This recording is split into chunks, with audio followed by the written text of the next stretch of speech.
الحمد لله رب العالمين، والصلاة والسلام على أشرف الخلائق أجمعين، سيدنا وسيد الأولين والآخرين، حبيبنا وحبيب إله العالمين، إمام المرسلين وخاتم النبيين، القاسم المصطفى محمد وعلى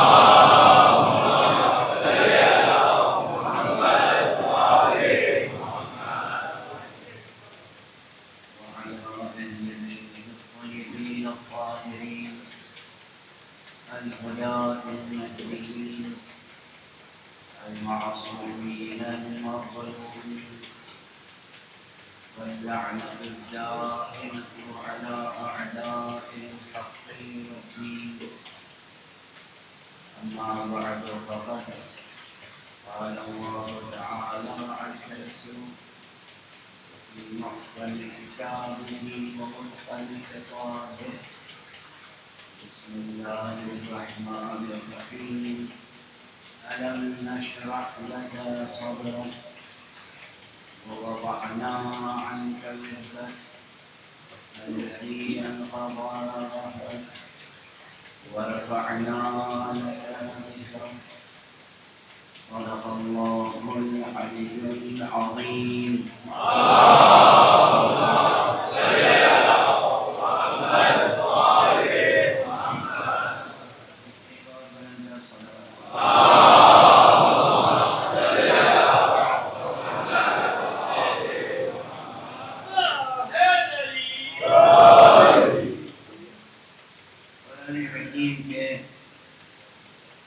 سورہ مبارکہ انشراح، سورہ مبارکہ الشرح، اس سورہ مبارکہ کی ابتدائی چند آیتوں کی تلاوت تبرکاً اور تیمناً کی گئی تاکہ ان آیات کی روشنی میں اور پھر جملہ قرآن مجید کی روشنی میں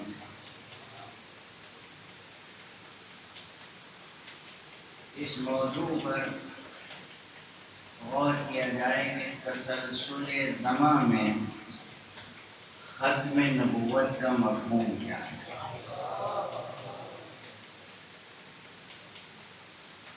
موضوع اہم ہے، دقیق ہے، فکری ہے، ایک لحاظ سے سائنٹیفک اپروچ کی بھی ضرورت ہے اور ایک لحاظ سے پیور فلاسفیکل اپروچ کی ضرورت ہے۔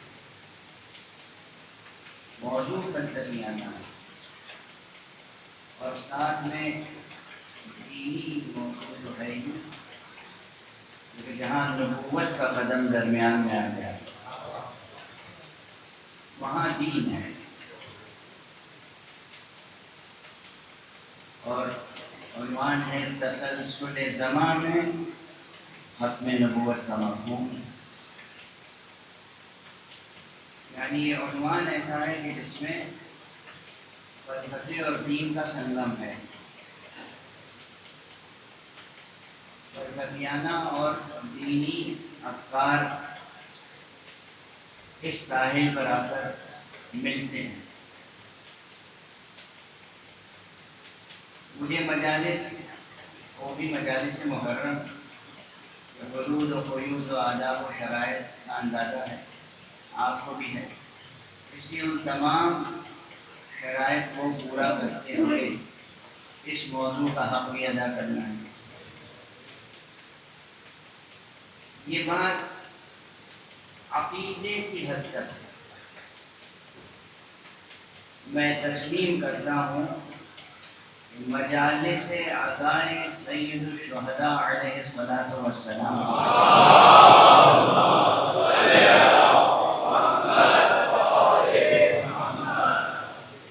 کا اصل مقصد اصل موضوع مسائل ولایت و شہادت ہیں، فضائل محمد و آل محمد علیہ السلام، مصائب محمد و آل محمد علیہ السلام، ایک بلندر صلوات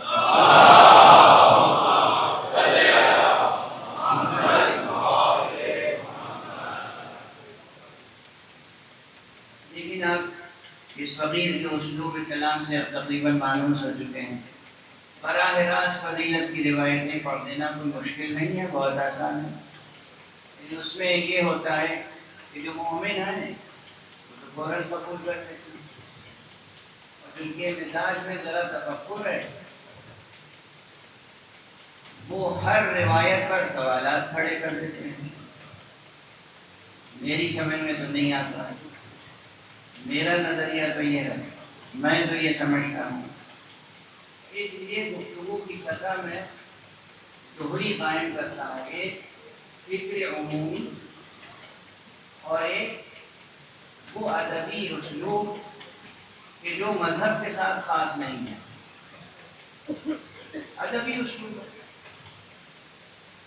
ادبی شعری پیکروں سے مدد لے کر گفتگو آگے بڑھتی ہے۔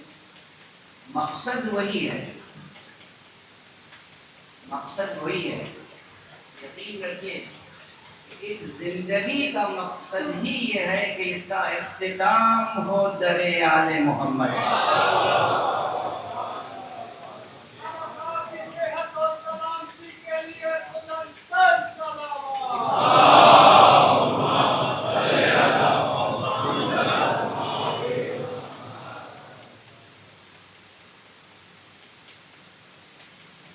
اب اتنی تمہید کافی ہے کیونکہ وقت کم ہے، ایام معدود و محدود ہیں، تو پہلے میں اس موضوع کی تھوڑی سی تشریح کرتا ہوں۔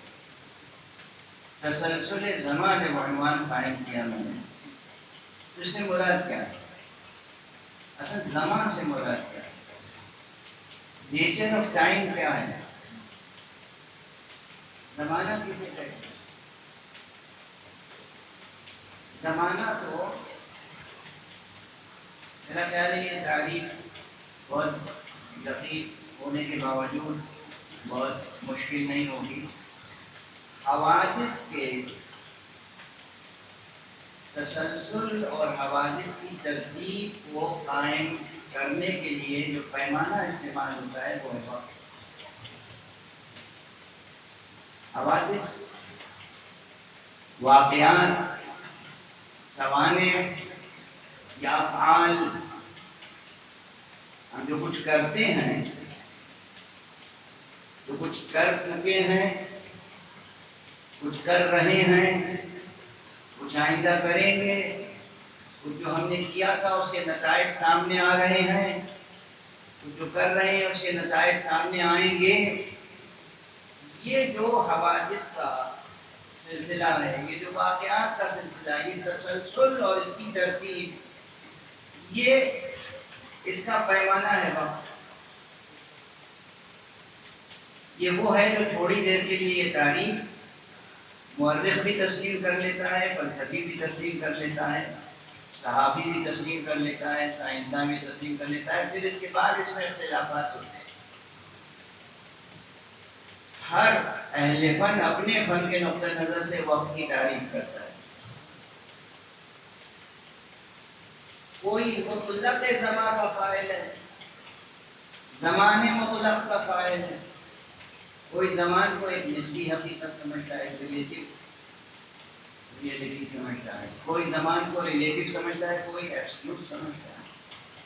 نیوٹن کا نظریہ وقت الگ ہے، آئنسٹائن کا نظریہ وقت الگ ہے۔ اب جدید حضرات قدیم تمام نظریوں کو الٹ پلٹ کے کسی وقت کوئی نظریہ پیش کر دیتے ہیں، کسی وقت کوئی نظریہ پیش کر دیتے ہیں، چل رہا ہے سلسلہ۔ اس وقت کے تسلسل میں ایک چیز بہت قابل غور ہے کہ یہ پورا کا پورا سلسلہ جسے زمان کہتے ہیں یا ٹائم، حقیقتاً ہے متناہی، یہ نامتناہی نہیں ہے، یہ بے قرار نہیں ہے۔ اگرچہ ہم لوگ اٹھتے بیٹھتے روزانہ وقت کو بے قرار کہہ دیتے ہیں، لیکن بے قرار نہیں ہے، ایک نقطۂ آغاز ہے اور ایک نقطۂ انجام بھی ہے۔ یہ ہماری فطرت میں مرتکز ہے بات، یہ ہماری عقل فطری میں مرتکز ہے بات، اور اسی لیے آج کے سائنسداں جو خدا کے قائل نہیں ہیں اور کریشنسٹ نہیں ہیں، وہ بھی آخر یہ جتنے ایسٹرونامرز ہیں، یہ جتنے کاسمولوجی پہ کام کرنے والے ہیں، یہ کیوں بتاتے ہیں کہ اس کائنات کی عمر اب تک جو ہے وہ مثلا 13.8 بلین ایئرس کی ہو گئی ہے۔ 13.8 ہو، 13.79 ہو، 26 بلین ایئرس ہوں، اس سے زیادہ، مگر ہے محدود، جتنا بھی طویل وقت ہو مگر ہے محدود، اور جس طرح آغاز کے لیے محدود ہے اسی طرح انجام کے لیے بھی محدود ہے۔ یعنی بحیثیت کلی ظرف زمان ظرف متناہی ہے، ظرف زمان ظرف محدود ہے، اس میں کسی شک کی گنجائش نہیں ہے۔ اچھا، یہ کئی جگہوں پر یہ بحث آئے گی، وقت کی بحث تو، لیکن میں اس لیے یہ سب بحثیں ذکر کر دیتا ہوں۔ فقہ، شریعت یا قانون، اس کے اندر ایک خاص وقت کا تصور ہے، اس کا اپنا ایک تصور زمان ہے، تصور وقت ہے۔ شریعت اور قانون اور فقہ سے باہر نکلیے، فزکس میں آئیے، اس میں اس سے مختلف ہے مگر ہے، اس کا اپنا ایک تصور ہے۔ اب یہ زمان کا تصور پہلے قائم کریں اور زمان کے تسلسل کا تصور قائم کریں۔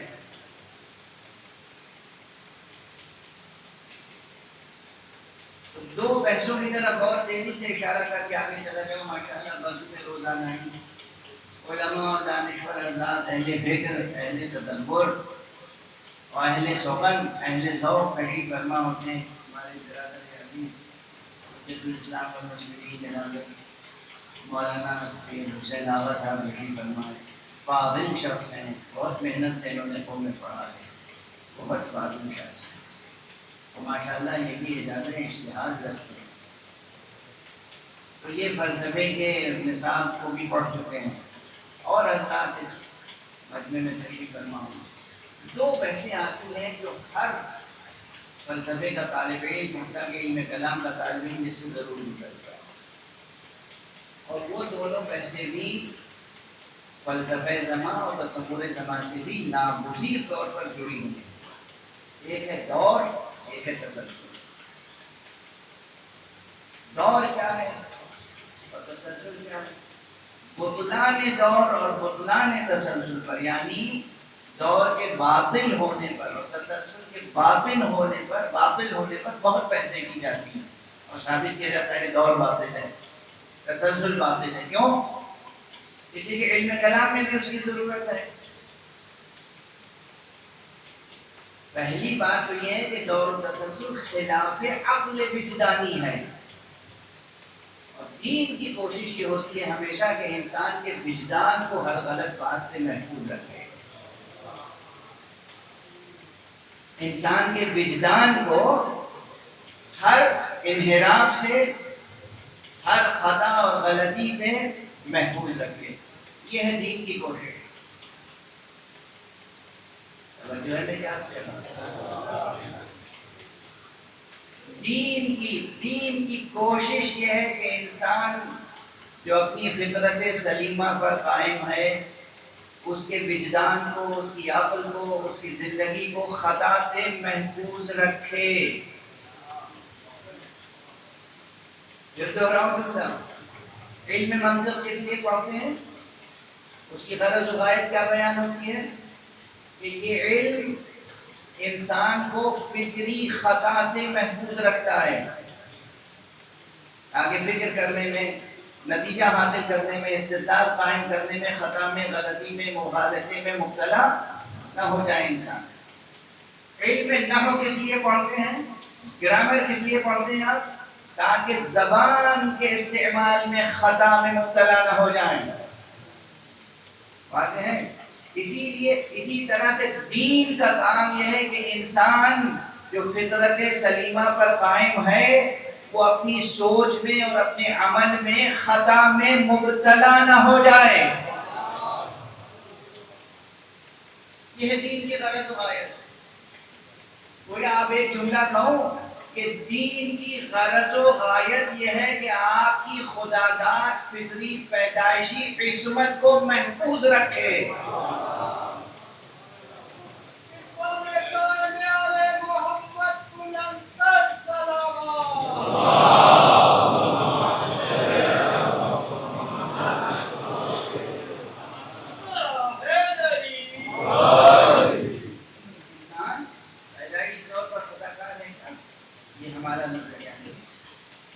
یہ ہمارا نظریہ نہیں ہے، اس پر پہلے بھی بحث کر چکا ہوں، آئندہ بھی کروں گا۔ بہرحال جب مناسبت ہوتی ہے تو بات نکلتی ہے۔ انسان پیدائشی طور پر خطا کار نہیں ہے، انسان کو وراثت میں گناہ نہیں ملا، انسان کو وراثت میں کسی ایک کے گناہ کی پاداش نہیں ملی۔ یہ سب نظریے ہمارے نہیں ہیں، نہ ہو سکتے ہیں۔ انسان پیدائشی طور پر بے خطا ہے اور عام معنی میں، لغوی معنی میں معصوم ہے۔ دین اس لیے آتا ہے تاکہ اس معصوم کی عصمت کو محفوظ رکھے، اور جو معصوم کی عصمت کو محفوظ رکھنے کے لیے آئے گا وہ خود غیر معصوم کیسے ہو سکتا ہے؟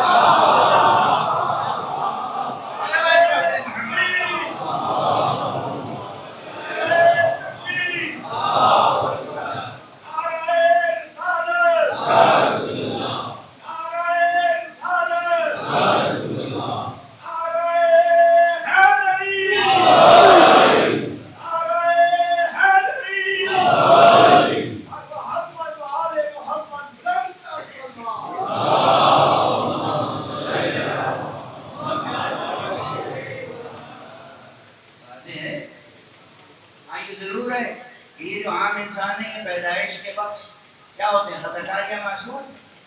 معصوم۔ لیکن یہ معصوم ہے لغوی اصطلاح، جو اس فطری پیدائشی قدرتی معصوم کی عصمت کی حفاظت کے لیے آئیں گے، ان کی عصمت کا درجہ اس کی عصمت کے درجے سے بدرجہ بلند ہوگا۔ اب ایک جملہ عرض کر دوں، اہل زمین کی عصمت کو محفوظ کرنے والے ایسے معصوم ہونے چاہیے کہ اہل آسمان بھی ان کی عصمت پہ رشک کرے۔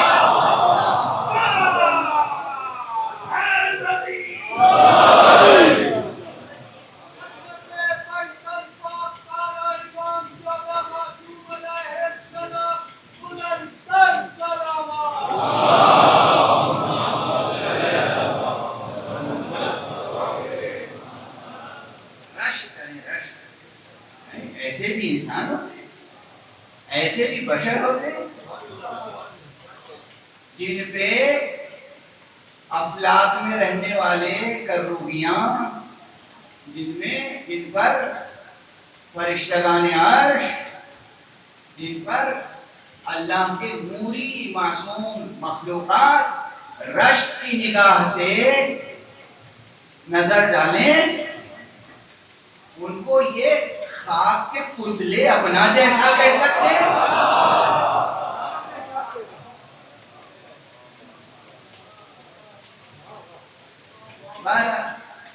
ایک فصل گزر گئی، ایک بات ہو گیا تھا، میں اپنے موضوع پر آتا ہوں کہ یہ جو بحثیں ہوتی ہیں کہ دور باطل ہے، تسلسل باطل ہے۔ دور کیا ہے؟ دور یہ ہے کہ یہ تو واضح البطلان ہے، عقل وجدانی اتنی باطل ہے، یعنی الف اور بے دو شے تصور کر لیں، اور جب پوچھا جائے کہ یہ الف کی حقیقت کیا ہے اس کا کاز کیا ہے؟ پہلے پھر بے کا کاز کیا ہے؟ الف. عقل مانتی ہے یہ بات؟ نہیں مانتی. کیوں نہیں مانتی؟ مشکل کیا ہے؟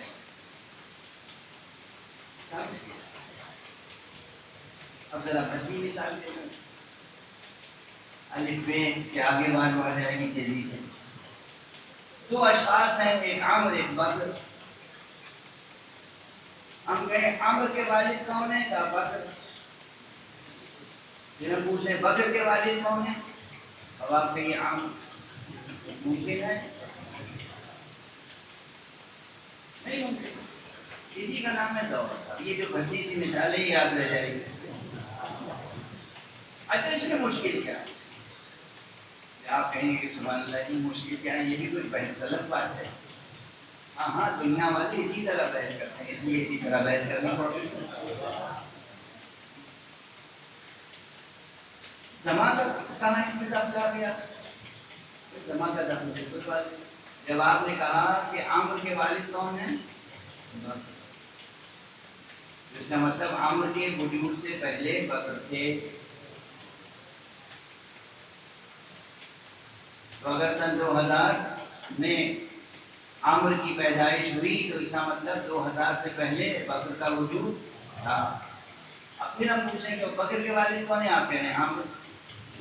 اس کے معنی یہ ہے کہ بکر کا وجود سن 2000 کے بعد ہوا.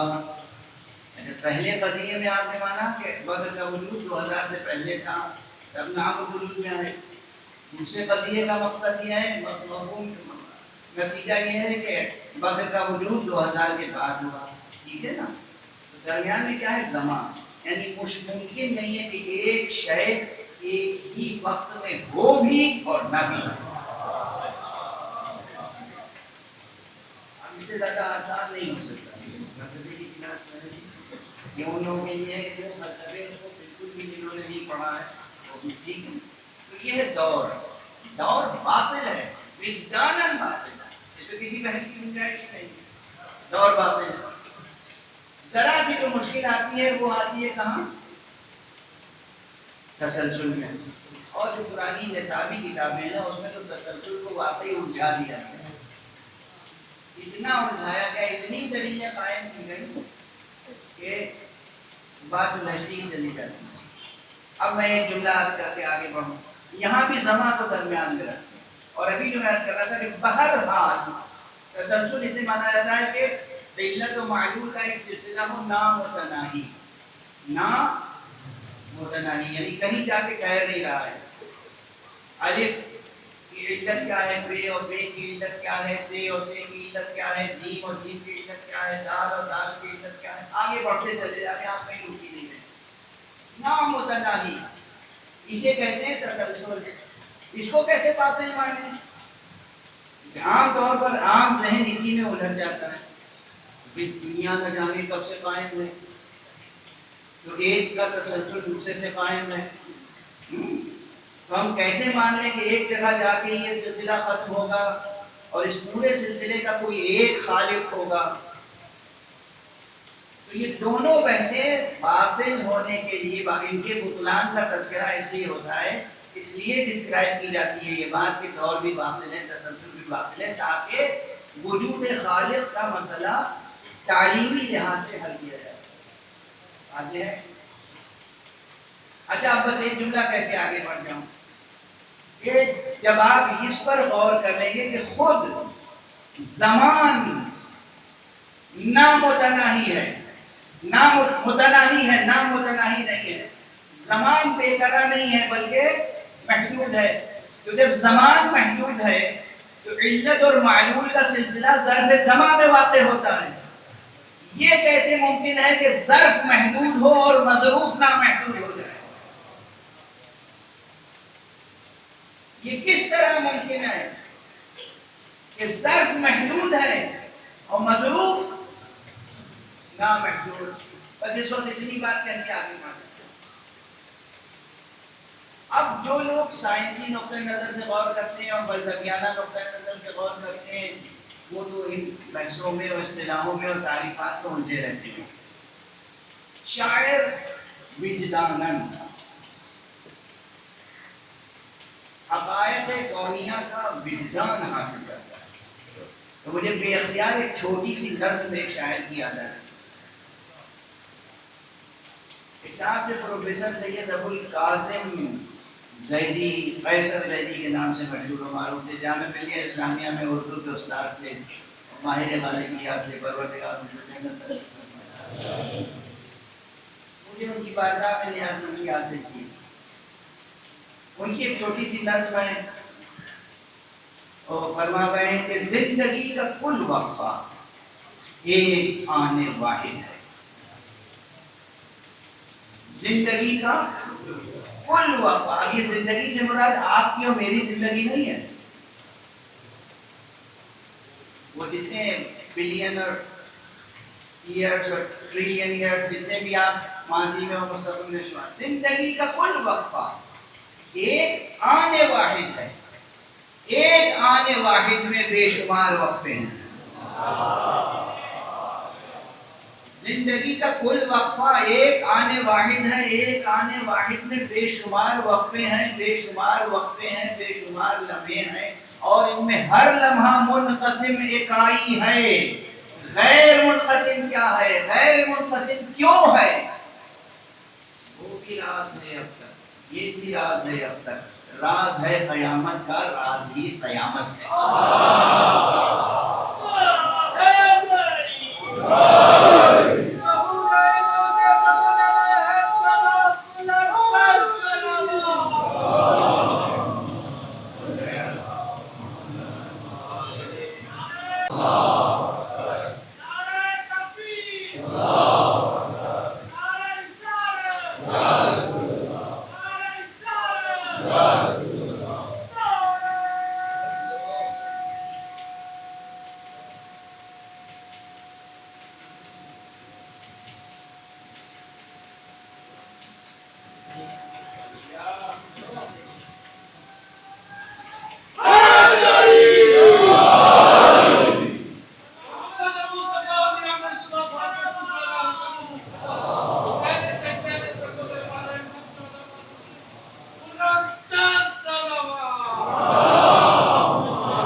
سائنسی طور پر غور کریں گے تو یہ ہے، اور فلسفیانہ طور پر غور کریں گے تو یہ ہے، اور ایک آزاد طبع آزاد اور ذہنی آزاد کے ساتھ وجدانی اعتبار سے غور کریں گے تو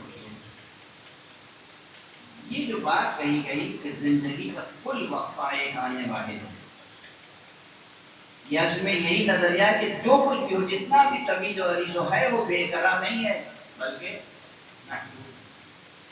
نامتناہی نہیں ہے بلکہ متناہی ہے. زمان متناہی، زمان متناہی، متناہی ہونے کے باوجود ماشاءاللہ اس کی وسعت بہت ہے. کیونکہ وسعت بہت ہے اس لیے اس میں ایک تسلسل ہے، اور وہ تسلسل ہمیں نظر آ رہا ہے. آسانی کے ساتھ اسے 3 حصوں میں بانٹ دیتے ہیں: ماضی، حال، مستقبل. اس کا وقت محدود ہوتا ہے، ورنہ آپ حضرات جس شوق اور دلچسپی سے استعمال فرمانے اور سے تو یہ مطالب کو اور گہرائی سے پیش کرنے کا دل چاہتا ہے.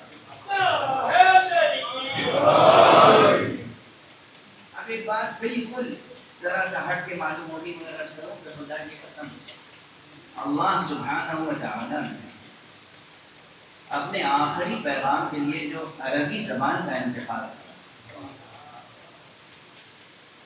یہ بھی کس کا انتخاب؟ خالق کا انتخاب ہے. میں آپ کے سامنے اپنے طالب علمانہ تجربات درج کر رہا ہوں. ماشاءاللہ سائنس اور فلسفے میں بہت کچھ دنیا کی بڑی بڑی زبانوں میں لکھا جا رہا ہے، لیکن بعض حقائق ایسے ہیں جن کا اظہار جس طرح عربی میں ہو سکتا ہے دوسری زبانوں میں ہو ہی نہیں سکتا.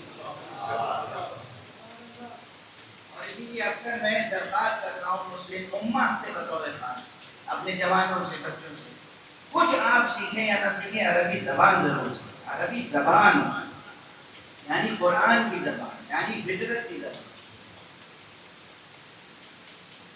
اب اس اعتبار سے بھی پر صلوات پڑھ دیجیے.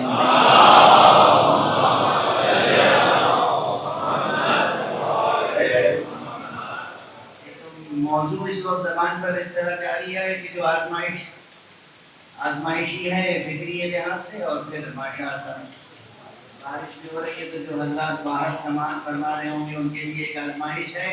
مگر میں چاہتا ہوں کہ بلند صلوات کے ساتھ آپ کے ساتھ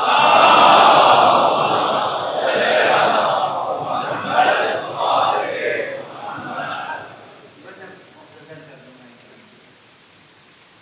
زمان بہرحال ایک محدود اور متناہی ہے، لیکن اس میں تسلسل ہے، اس میں بھی محدودیت کے باوجود ایک تسلسل ہے. اور تسلسل کا کتنا ہے؟ یعنی کم سے کم بلینس آف ایئرس کا جو ہے. اس تسلسل زمان میں ختم نبوت کا مفہوم کیا ہے؟ یاد رکھیے گا کہ میں ختم نبوت کا قائل ہوں، ختم نبوت پہ ایمان رکھتا ہوں اور عبادت کروں. خدا کی قسم یہ جملہ تحفے کے طور پہ لے کے جائیے گا. اہل دنیا بھر میں مختلف جگہوں پر مختلف طریقوں سے ختم نبوت پر کانفرنسیں کرتے ہیں، سیمینار کرتے ہیں، دلائل قائم کرتے ہیں، اہتمام کرتے ہیں. یہ آپ کی محرم کی مجلسیں سب سے بڑا ثبوت ہے مقام ختم نبوت کا.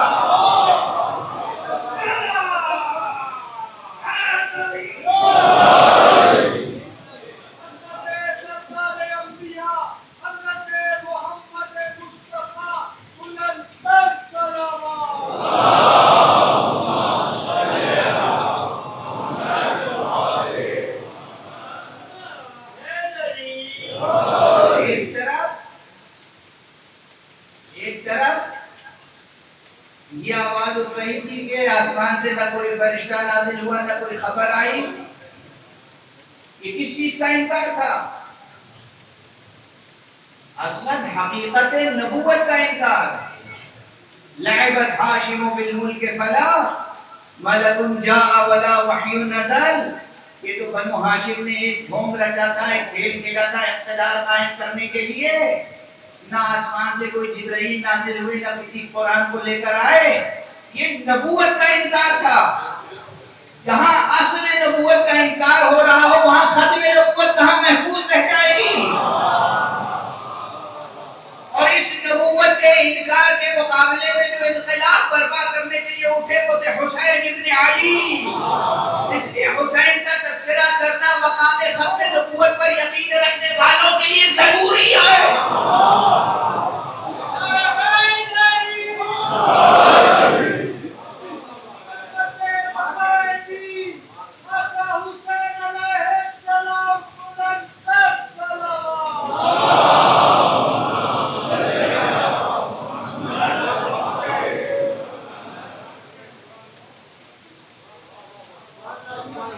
مگر کیا کیجیے گا، دنیا کی روش تو آپ دیکھیے نہیں. جو آج ہو رہا ہے یہی ماضی میں بھی ہو جاتا ہے. ایک ظالم ظلم کرتا ہے، جب مظلوم جواب دیتا ہے تو کہتا ہے میں مظلوم ہوں، یہ ظالم ہوں، میں مظلوم ہوں، یہ ظالم ہے. ظالم نے آغاز کیا ظلم کا، جب مظلوم نے جواب دیا تو کہہ رہے ہیں کہ ہم مظلوم ہیں. نمونے ہیں آج کی سیاست میں. خدا کی قسم یہ سب نمونے آپ کی تاریخ اسلام میں بھی پائے جاتے ہیں. ایک طرف ایک پوری تحریک ہے جو حقیقت نبوت اور ناموس نبوت اور مقام ختم نبوت کے خلاف کام کرتی رہی، اور ساتھ میں دعویٰ یہ کہ ہم ہی تو نبوت کے پاسدار ہیں.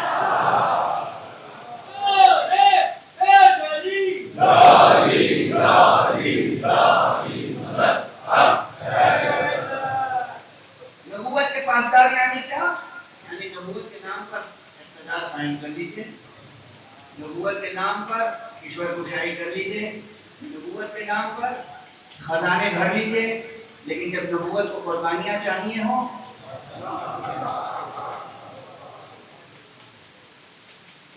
تو پھر وفاداری نہ کرنی ہے. تاریخ پڑھیں گے، انصاف سے پڑھیں گے، انصاف سے پڑھیں گے۔ بعد رو شجون ہے، شاخ در شاخ، بات آگے بڑھتی چلی جاتی ہے۔ مقام ختم نبوت، حقیقت نبوت اور حقیقت ختم نبوت، اس پر جو مسلسل تحریک کام کر رہی ہے وہ تحریک عزائے حسین۔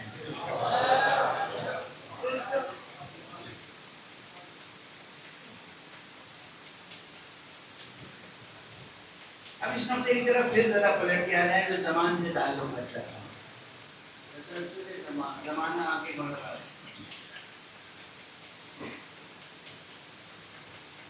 زمانہ تو آگے بڑھ رہا ہے، زمانے کی بہرحال تین حصے ویسے ہی ہیں، ظاہری طور پر ماضی، مستقبل۔ مستقبل معروف ہے، اسے مستقبل کہنا ہے۔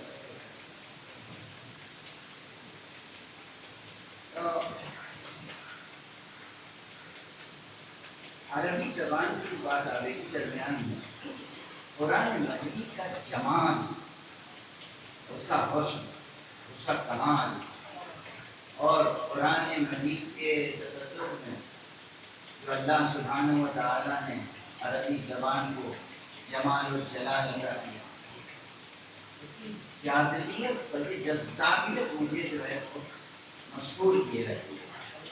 تو اس لیے میں اس لطف کو، اس لذت کو، اس کو شیئر کرنا چاہتا ہوں۔ آپ دیکھیے دنیا میں کوئی زبان ہے کہ جو اپنے تلفظ تک سے بتا دے کہ یہ بات ہم ماضی کی کر رہے ہیں، حال کی نہیں۔ اب ذرا تشویق دلانے کے لیے بات کہہ رہا ہوں، سن کے جائیے گا، تعلیمی ہے۔ حضور علیہ الصلوۃ والسلام نے جو فرمایا ہے،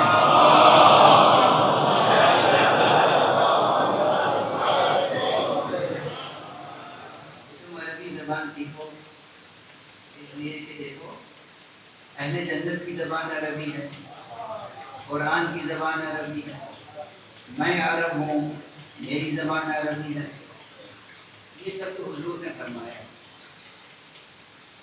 اور ایک مومن کے لیے حضور کا فرمانا تھا، ایک مومن کی شان یہ ہوتی ہے کہ اسے بس یہ اندازہ ہو جائے کہ حضور کو کیا پسند ہے، بات میں ختم۔ یہ نہیں کہتا کہ آپ لوگ انگریزی نہ سیکھیں، فرانسیسی نہ سیکھیں، جرمن زبان نہ سیکھیں، دنیا کی ساری زبانیں سیکھیں، ترقی کریں، لیکن جتنی محنت آپ انگریزی سیکھنے میں کرتے ہیں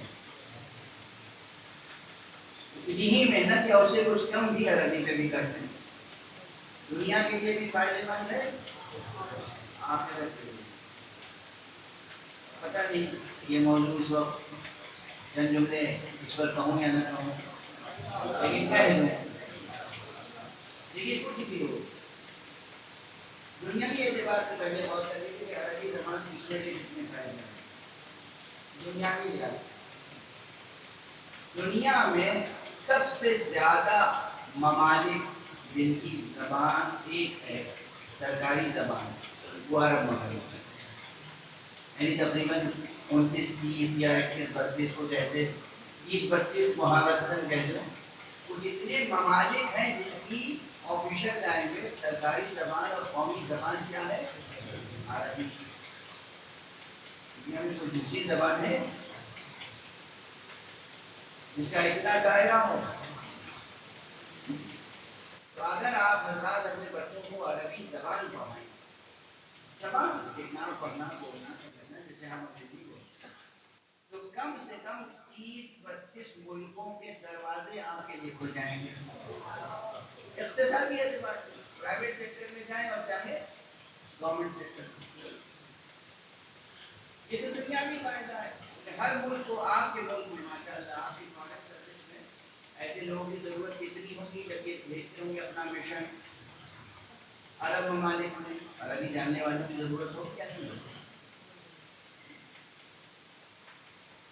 پر دنیاوی اعتبار سے بھی عربی زبان سیکھنے کے فوائد ہیں، اور اخروی اعتبار سے تو ہی ہیں۔ اور ایک بڑا فائدہ جو دنیا اور آخرت دونوں میں مشترک ہے وہ یہ ہے کہ اگر آپ عربی زبان صحیح سیکھ لیں گے تو مذہب کے نام پر دھوکہ دینے والوں کے جال سے بچ جائیں گے۔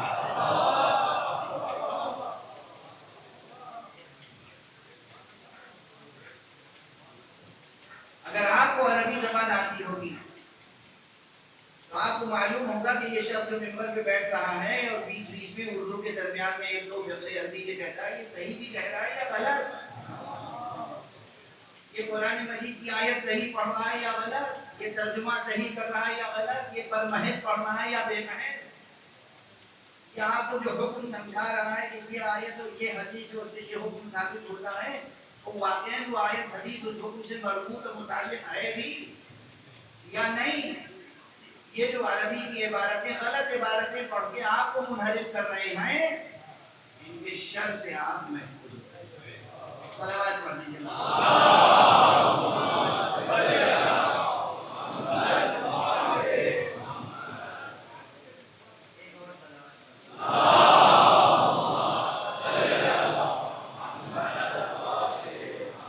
یہ سب بھی ضروری باتیں ہوتی ہیں، کہنا پڑتی ہے، لیکن بہرحال وہ کہنے میں وقت تو لگتا ہے، اور وقتی کے تسلسل کی بات ہو رہی ہے۔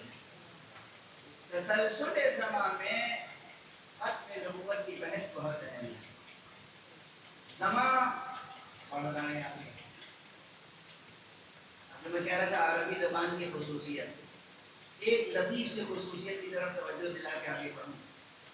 اگر کوئی شخص واقعاً عربی زبان اس کی گرامر کے ساتھ سیکھے اور کچھ نہ سیکھے، عربی گرامر میں ڈوب جائے تو وہ خود اپنے وقت کا بہت بڑا فلسفی ہو جائے گا۔ پڑھتا ہے زبان، بنتا ہے فلسفی۔ وہ کیسے؟ بلکہ سائنٹسٹ، ایک طرح سے سائنس۔ کیسے؟ عربی زبان کی ایک خصوصیت ہے، اس میں ہر حرف پر جو حرکت ہوتی ہے، آپ سوال کر سکتے ہیں کہ کیوں ہے، اور عربی زبان آپ کو جواب دیتی ہے کہ کیوں۔ اور ہمارے یہاں بیٹھے ہوئے جنہوں نے عربی زبان اور گرامر کو محنت سے پڑھی اور پڑھائی ہے، مثلا اردو کا کوئی کلمہ لے لیں آپ، جب اردو میں آپ کہتے ہیں منطق، آپ مجھے بھائی منطق کیوں کہہ رہے ہیں آپ؟ یہ نیم پہ زبر اور اس کے بعد نون پہ سکون اور اس کے بعد او کے اوپر زبر، یہ کیوں ہے؟ آپ کہیں ہمارے علاقے میں لوگ منطق بولتے ہیں، بھی منطق بولتے ہیں۔ اب ہم کیسے سمجھائیں آپ کو کہ منطق غلط لفظ ہے؟ اصل لفظ ہے منطق۔ اب کسی عرب سے پوچھئے کہ منطق کیوں ہے، نیم پہ زبر کیوں ہے اور او کے نیچے زید کیوں ہے، وہ ایک ایک سوال کا جواب دے۔ ایک ایک حرف اور اس کے ساتھ جو حرکت وابستہ ہے اس کا جواب آپ ہر ایک کے سامنے کہیں کیوں ہے یہاں یہ جواب دیں۔ جہاں ہر حرف کے بارے میں سوال کا جواب موجود ہو، سوال کرنے کا حق محفوظ ہو آپ کو، آپ کا، جب اس طرح آپ آگے بڑھیں گے، مثلا ایک مثال دیں، آپ اذان دیتے یوں کہہ رہے ہیں محمد رسول اللہ، محمد نے محمد پہ کیا کہا؟ دو تنوین کے ساتھ ضمہ ہے، محمد رسول اللہ۔ جب اذان دیتے ہیں تو کہتے ہیں اشہد ان محمدن رسول اللہ۔ یہ محمد سے محمدن کیوں ہو گیا؟ یہ نہیں کہ ہمارے علاقے کی زبان ہے، پورا فلسفہ بتائے گا، عربی نحو کا عالم بتائے گا کہ یہاں محمد کیوں ہے، اور یہاں محمدن کیوں ہے، اور یہاں محمدن کیوں ہے۔ اگر آپ دعا کریں اور کہیں اللہم انی اسألک بحق محمد و آل محمد، تو یہ محمدن ہو گیا۔ یہاں محمدن کیوں ہوا، وہاں محمدن کیوں ہوا، وہاں محمدن کیوں ہوا، واضح ہے؟ بس اس سے زیادہ نشانی نہیں۔ ہر حرف اور ہر کلمے کی حرکت اور ساخت کے بارے میں ایسا کیوں ہے، اس کا جواب نحو کرام۔ اگر اس طرح ذہن کی تربیت ہو تو وہ سائنٹسٹ نہ ہوگا تو کون ہوگا؟ ایک ذہنی تربیت ہے نا، یہ کیا ہے؟ ایک ذہنی تربیت۔ ماضی کسے کہتے ہیں؟ ماضی جو گزر چکا ہے کہ ختم ہو گیا، فل اسٹاپ لگ گیا. ٹھیک ہے نا. حال یا مستقبل کا ہے جو ہے, جاری ہے, ہو رہا ہے. ٹھیک ہے نا. یہ فرق آپ دیکھیں گے. یہ جو آیت میں پڑھ رہا ہوں, کل بھی پڑھی اور آج بھی پڑھی اور بھی ترجمہ نے کیا. بسم اللہ الرحمن الرحیم. الم نشرح لک صدرک. یہ نشرح جو ہے یہ اصل میں کیا تھا؟ شرح ماضی ہے اور یشرح مضارع ہے. یشرح نشرح تشرح اشرح نشرح. نشرح یہ مضارع ہے. مضارع یعنی حال یا استقبال, یا حال اور استقبال. حال کے معنی ہوتے ہیں کام ہو رہا ہے. اسی حال پر دلالت کرنے والے صیغے کو اس کے آگے لگا دیا لم. یہ لم جب آیا, پہلے لکھا ہوا تھا کیا؟ نشرحو. نشرحو آخری حرف ہے, ہے کے اوپر ہے حرکت. حرکت ہے یعنی استمرار, یعنی فل اسٹاپ نہیں ہے. آپ نے نشرحو لکھا لیکن اس کے بعد شروع میں لم لگا دیا. لم آگے کیا کرتا ہے؟ یہ مستقبل یا حال کے صیغے کو ماضی سے بدل دیتا ہے. اور جیسے ہی ماضی سے بدلتا ہے تو حرکت ہٹا کے وہاں پر سکون لے آتا ہے. اس لیے کہ ماضی کا تقاضا یہ ہے کہ وہاں سکون ہو. اب علم نشرحو نہیں پڑھیں گے, علم نشرح, لم نشرح. یہ ہے کے اوپر سکون کیوں آ گیا؟ لم کی وجہ سے. کیوں آ گیا لم کی وجہ سے؟ کیونکہ اب حال کی بات نہیں, ماضی کی بات ہو رہی ہے. اور ماضی جو گزر گیا, جو فعل ختم ہو گیا, جو حرکت ختم ہو گئی, جو حرکت ساکن ہو گئی, تو اس کا اظہار بھی ہوگا تو وہ لفظ بھی وہاں ساکن ہے.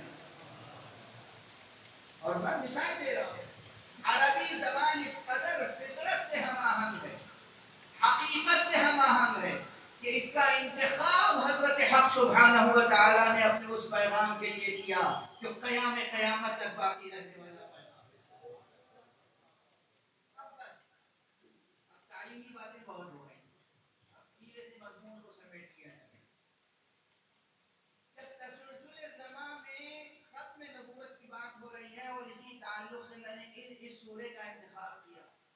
علم نشرح لک صدرک. کیا ہم نے آپ کے سینے کو کشادہ نہیں کیا؟ پیغمبر خاتم سے یہ خطاب ہو رہا ہے. یہاں بہت بحث ہے, آج بحث مزید ہو جائے. جب آپ فلسفہ زمان پر غور فرمائیں گے اور مسئلہ ختم نبوت پہ غور فرمائیں گے اور علت و معلول کا فلسفہ درمیان میں آئے گا اور دور و تسلسل کی بحثیں ہوں گی, تو ایک بحث ہوتی ہے عمومی عام جو سنت الہیہ ہے, جس طرح تاریخ کے قدم آگے بڑھتے ہیں وہ بڑھتے ہیں. لیکن تاریخ کے تسلسل میں, تاریخ کے دھارے میں, زندگی کے عمومی دھارے میں بہتے رہنے سے کہیں خالق کا تصور ذہن سے محو نہ ہو جائے, غفلت طاری نہ ہو جائے. اسی لیے درمیان میں علت اور معلول کے سلسلے کو توڑ کے معجزات وجود میں آتے ہیں. اسی لیے خرق عادت.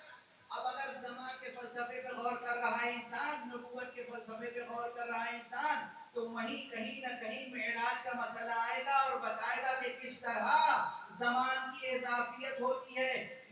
یعنی وسیع زمان سمٹ سکتا ہے یا چھوٹا سا لمحہ وسعت اختیار کر سکتا ہے. کس طرح ایک شب کے ایک معمولی حصے میں ایک اللہ کا بندہ اللہ کی قدرت سے ایسا سفر کر سکتا ہے کہ جو برسوں عمومی حالات میں سفر کیا جائے تب بھی مکمل نہ ہو. معراج کا تذکرہ قرآن مجید میں یوں ہی نہیں ہے. سبحان الذی اسری بعبدہ لیلا من المسجد الحرام الی المسجد الاقصی. کیا کہنا اس پروردگار کا جو اپنے بندے کو رات کے ایک مختصر سے وقفے میں, مختصر سے حصے میں لے گیا. اور کہاں لے گیا؟ من المسجد الحرام الی المسجد الاقصی.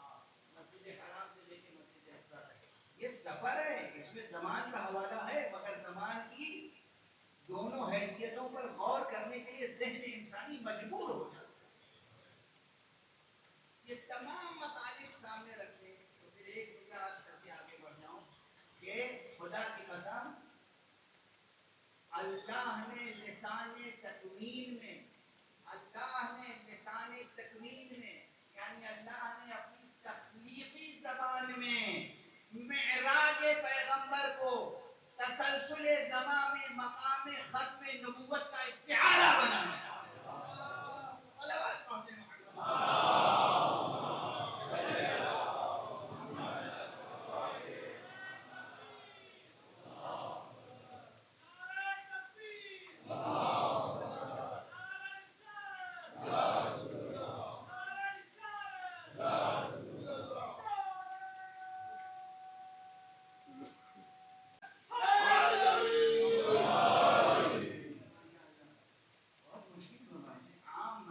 مباحث نہیں ہے. آپ عام اس طریقے سے متعلق سماعت فرماتے ہیں ذرا اس سے بہت مختلف رکھیں. میں سمجھتا ہوں کہ ضروری ہے باتیں کسی زمین میں ہو رہی ہیں. ہر شخص دعویٰ کرتا ہے کہ ہم ترقی کر رہے ہیں, عقل استقرائی منزل کمال تک پہنچ چکی ہے, اب آسمانی ہدایت کی ضرورت نہیں ہے. تو میں عرض کرتا ہوں کہ نہیں, ابھی بھی ہے. اور اسی سطح پر آ کے گفتگو کرتا ہوں. ٹھیک ہے, طالب علمانہ چیلنج کر رہا ہوں, عالمانہ بحث تو وہی علماء کریں گے. میں طالب علمانہ ایسے سے گفتگو کر رہا ہوں. ٹھیک ہے, آپ آئنسٹائن کا فلسفہ وقت لے آئیں یا آپ نیوٹن کا فلسفہ وقت لے آئیں, آپ قدیم فلسفے سے لے آئیں, جدید فلسفے سے لے آئیں, تسلسل زمان کا جو بھی تصور لے کے آئیں, مقام ختم نبوت کے اس بات کے لیے یہ فقیر حاضر ہے.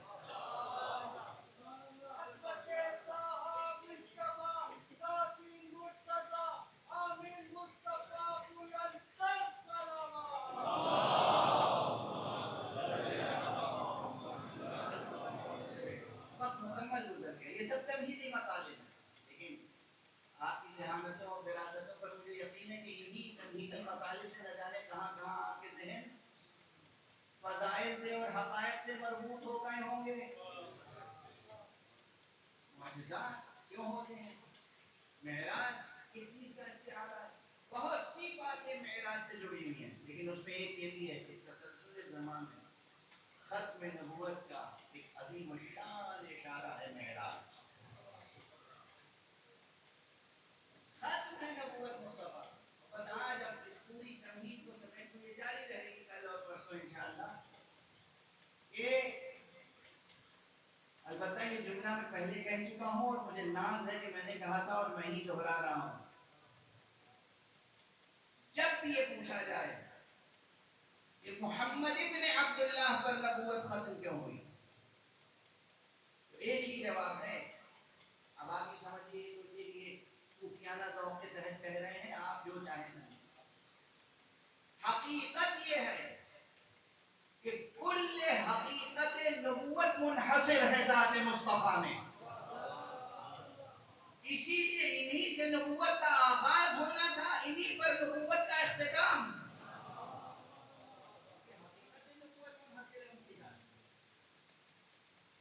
حقیقت نبوت منحصر ہے ذات محمد ابن عبداللہ میں.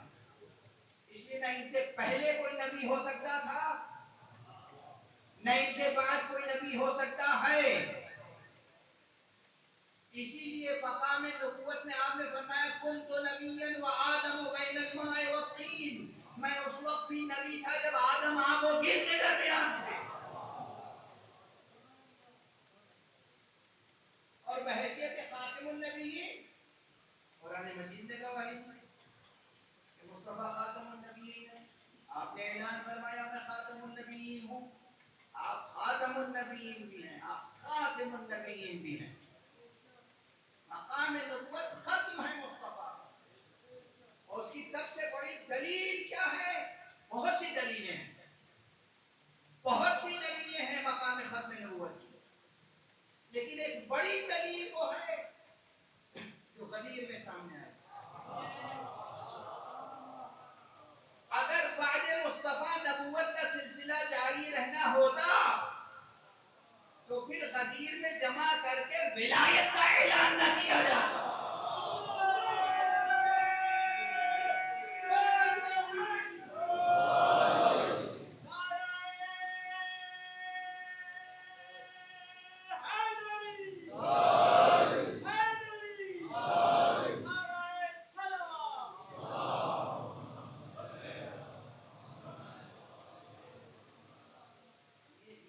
چھوٹے جملے نا 10 20 30 50 100 صفوں کی تشریح چاہتے ہیں، مجھے توجہ دلاتا ہے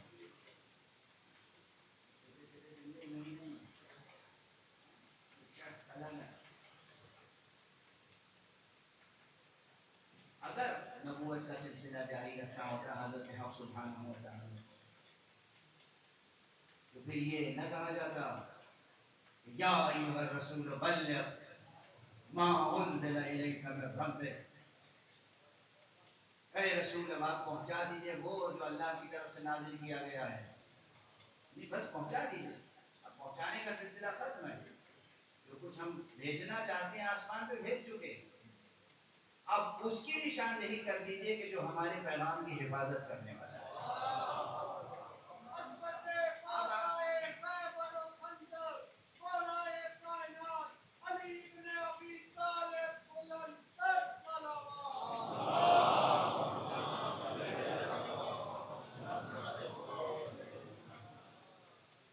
اب بار بار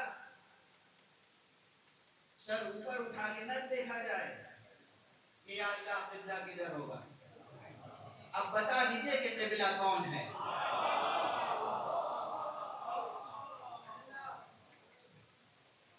ساری امت ہر فرد اور ہمیشہ قیامت تک اوپر نہ دیکھتا رہے پروردگار بتا قبلہ کہاں ہے، بتا پروردگار ہمارا قبلہ کون ہے، بتا پروردگار ہمارا کعبہ کہاں ہے، ہمارا کعبہ کون ہے۔ یا رسول اب بتا دیجئے کہ ان کا کعبہ کون ہے، ان کا قبلہ کون ہے۔ کہہ دیجئے من کنت مولا فہذا علی مولا۔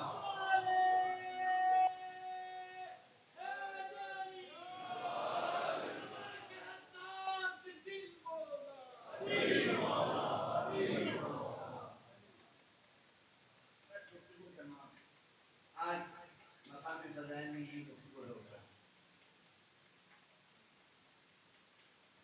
اللہ کی طرف سے نبوت مکمل ہو چکی، مکمل تمام نعمت تمام ہو گئی، ختم ہو گیا سلسلہ نبوت۔ اب مقام ختم نبوت کی حفاظت کے لیے وہ ہستیاں ہیں جو اپنے پورے وجود کے ساتھ گویا مہر مقام ختم نبوت، انہوں نے ہر طرح کی قربانیاں دی، ہر طرح کی قربانیاں دی، توحید الہی کے پیغام کو محفوظ رکھا، مقام ختم نبوت کی عظمت اور حرمت اور حقیقت کو محفوظ رکھا۔ اس لیے میں کرتا ہوں کہ دوسرے مذاہب میں جو کچھ ہوا اسلام میں یہ ہونے والا نہیں ہے۔ اب اسلام میں نہ بت پرستی داخل ہو سکتی ہے اور نہ ہوئیت تک، یہ قربانیاں تھیں محمد اور آل محمد، ان کی تمام شخصیتیں، تمام ائمہ واقعی وہ شان رکھتے ہیں کہ ان میں کا اول بھی محمد ہے، ان میں کا آخر بھی محمد ہے، ان کا اوسط بھی محمد ہے، لیکن بعض لحاظ سے امتیازات ہیں۔ ایک بات عرض کروں، ذہنوں کے بت تو سب نے توڑے، رسول نے بھی توڑے، علی نے توڑے، ہر نبی نے، ہر پیغمبر نے ذہنوں کے بت توڑے، ذہن کا بنتا ہے۔ لیکن یہاں باپ بیٹے میں یہ نمایاں فرق ضرور ہے، اگر پہچانوانا ہو تاریخی منظر میں تو ہم یہ کہہ سکتے ہیں یا علی آپ نے پتھر کے بت توڑے، آپ کے بیٹے حسین نے ذہنوں کے بت توڑے۔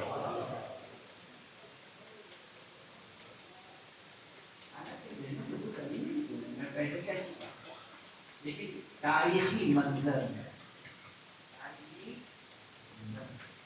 خانہ کعبہ میں 360 بت رکھے ہوئے تھے، خانہ کعبہ کے اوپر بت رکھے ہوئے تھے، مکے میں جگہ جگہ بت رکھے ہوئے تھے، یہ بت اکثر ان میں سے حضرت علی نے توڑے رحمت سے ہوئے۔ اب بت بظاہر تو نہیں تھے ملت اسلامیہ میں، لیکن دلوں میں بت سجے ہوئے، دماغوں میں بت سجے ہوئے، یہ بت قیامت تک کے لیے ان بتوں کو حسین نے اس طرح توڑا۔ کوئی سچا مسلمان کسی بھی درجے میں بت پرست نہیں ہو سکتا. سچا مسلمان، کوئی سچا مسلمان کسی بھی درجے میں نہ پتھر کو بت بنا سکتا ہے، نہ کسی درخت کو بت بنا سکتا ہے، نہ کسی شخص کو بت بنا سکتا ہے، نہ کسی خاص نظریے اور کسی خاص لفظ کو بت بنا سکتا ہے. سوائے لا الہ الا اللہ کے ایک سچا مسلمان کسی کلمے کو قبول نہیں کر سکتا. اور یہ قوت اسے کس نے دی، یہ بصیرت کس نے دی؟ قربانی حسین. اسی لیے اس بزرگوار موحد نے کہا، مشہور و معروف آپ میں سے ہر ایک کی زبان پر وہ ربائی رہتی ہے، شاست حسین شاست حسین دینست حسین دیکناست حسین.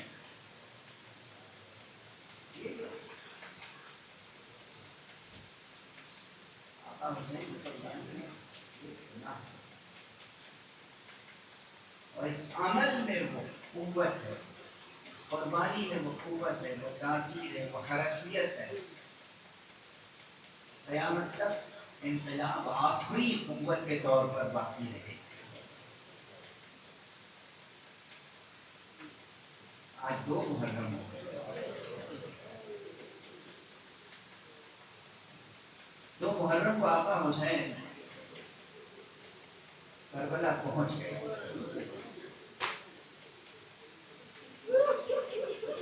مگر اللہ اکبر کیسی کیسی منزلوں سے گزر کے پہنچے. 2 محرم کو کربلا پہنچ گئے تھے، مگر کیسی کیسی منزلوں سے ہو کے. کسی منزل پر حضرت مسلم کی شہادت کی خبر،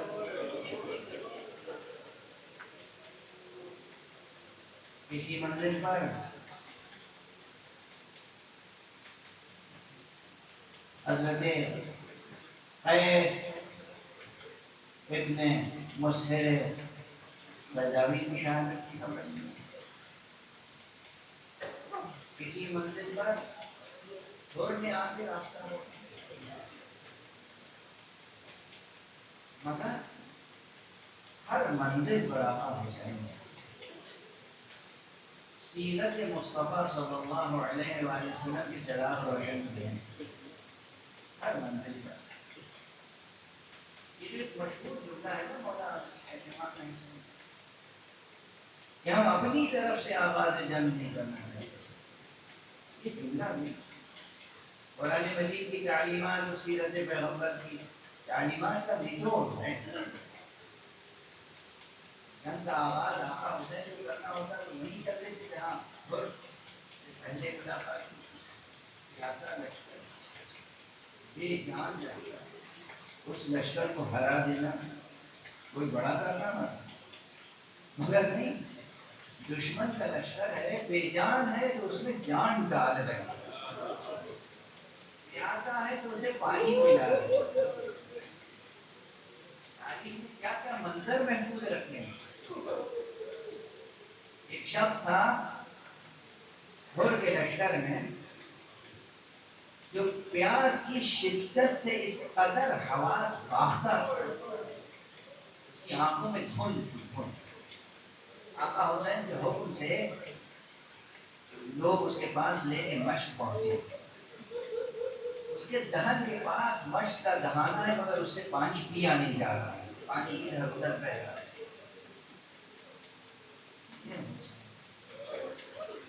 اپنے مقام سے اٹھے، قریب آئے، اپنے ہاتھوں سے یہ چلو بنا اور اسے پانی پلایا. جب وہ سیراب ہو گیا اور واپس ہوئے، اس نے پوچھا کسی سے کہ یہ کون ہے؟ یہی تو ہے حسین ابن علی.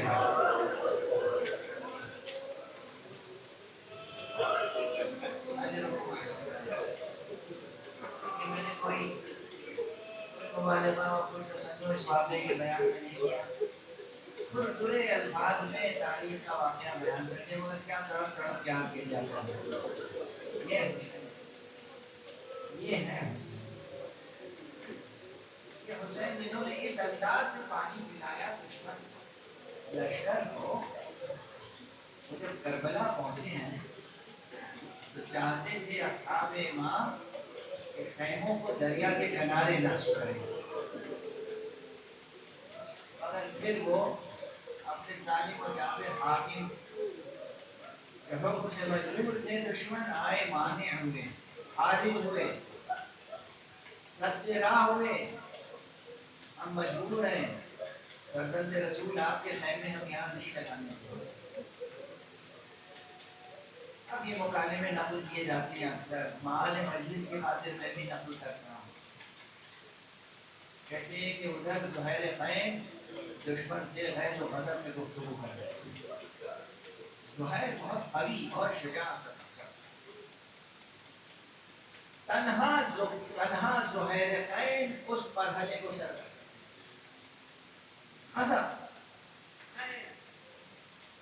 کسی مجال میں جو لوگ کے فرزند رسول کے خیموں کو اور دریا سے ہٹانے پہ مجبور تھے، آقا حسین نے دیکھا کہ گفتگو ہو رہی ہے، عجب نہیں کہ جنگ چھڑ جائے، اور عجب نہیں کہ زہیر عباس کو ہم رائے بنائیں، اور اگر کہیں عباس اور زہیر دونوں نے مل کے جنگ چھیڑ تو مشیت کے تقاضے پورے نہ ہو پائیں۔ اب آقا حسین نے نہ زہیر کو خطاب کیا اور نہ حضرت عباس سے خود خطاب فرمایا۔ کہتے ہیں کہ جناب امام حسین جناب زینب کے پاس بہن زینب تمہیں معلوم ہے نا ہم کربلا کس لیے آئے ہیں؟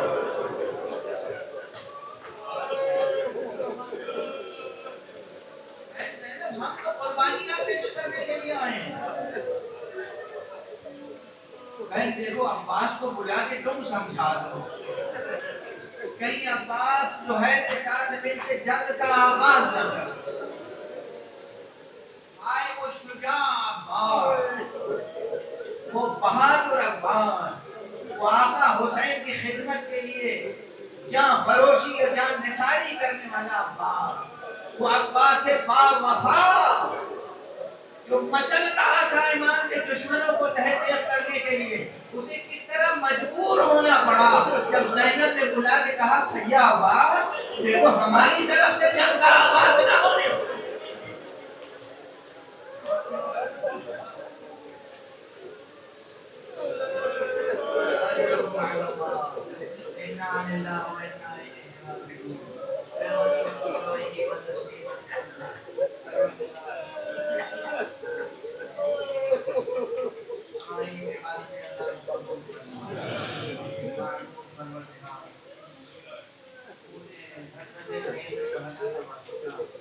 ملت اسلامیہ کو تہذیب آل محمد کے سانچے میں پروردگار ہمارے سینوں میں چراغ توحید روشن کرے، پروردگار ہمارے ہاتھوں میں ہمیشہ دامان فتح نبوت رہے، پروردگار ہمارے قدم ہمیشہ صراط مستقیم ہدایت پہ گام رکھے، پروردگار ہماری ملت کا رشتہ علم سے اور علماء سے برقرار رہے، پروردگار علماء اخیار، علماء ابرار، مراجع متقین، مراجع افراد کی حفاظت فرما، پروردگار رہبر ملت اسلامیہ کی حفاظت فرما، پروردگار روئے زمین سے دست ظلم کو کوتاہ فرما، پروردگار اپنے ولی آخر کو اتنے ظہور عطا فرما، اپنی رحمت و رحمت و عدالت کرو۔